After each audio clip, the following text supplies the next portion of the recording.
Extinção do ato administrativo. A gente vai fazer agora uma explicação de cada um dos modos de extinguir este ato. Vamos começar então pelo primeiro, que seria o modo natural. É muito simples entender o que significa isso. Se ele se extinguiu naturalmente, significa que ele cumpriu seus efeitos e, portanto, deixou de existir. Ou seja, cumpriu seus efeitos. Vou te dar um exemplo.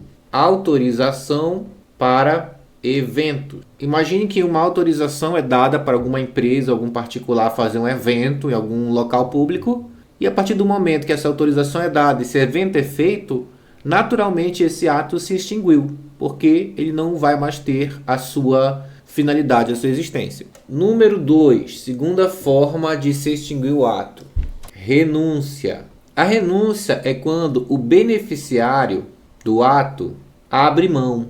Por exemplo, imagine que alguém foi nomeado para um concurso público do qual foi aprovado, mas ele não quis tomar posse. Nesse caso, ele renunciou ao ato, o ato se extingue. Cabe aqui apenas uma observação, que é o ato impositivo não se extingue. No caso da posse, a pessoa não é obrigada a tomar posse, mas no caso, por exemplo, de uma multa, a pessoa é obrigada a pagar a multa, porque é um ato impositivo. Terceiro, cassação.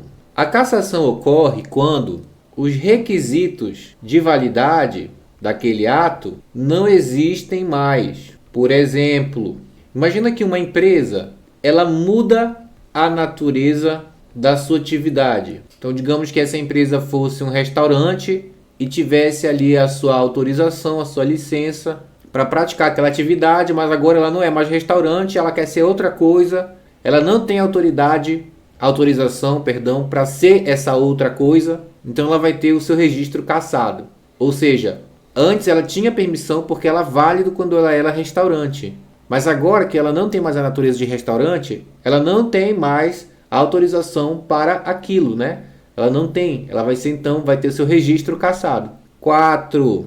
Caducidade. A caducidade é simples de entender. É basicamente quando uma lei proíbe o que antes era autorizado. Por exemplo, casa de bingo.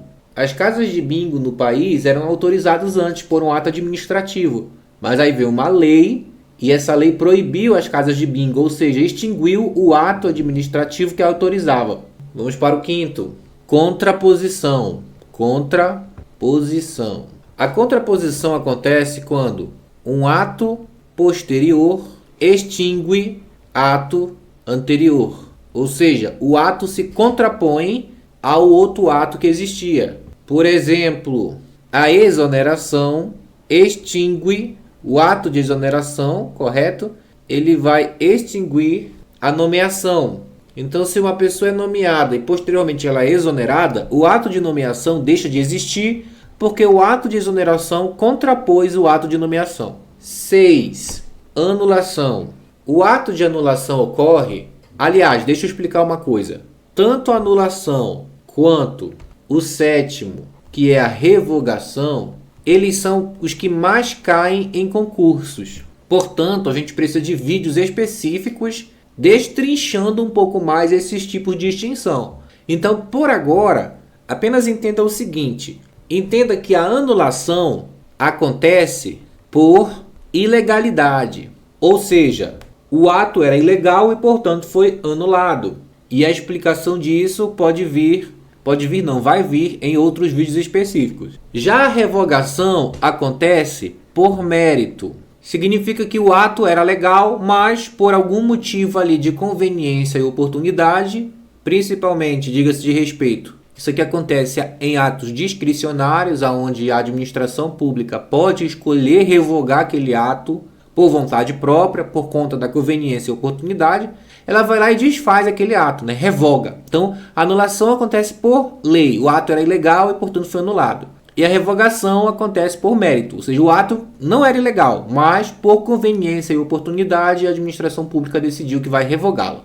Repetindo, anulação e revogação é o que mais cai em concursos e a gente vai explicar detalhes sobre esses atos em próximos vídeos. E esses são os motivos de extinção dos atos administrativos. Exercícios e textos complementares você encontra no link da descrição ou primeiro comentário.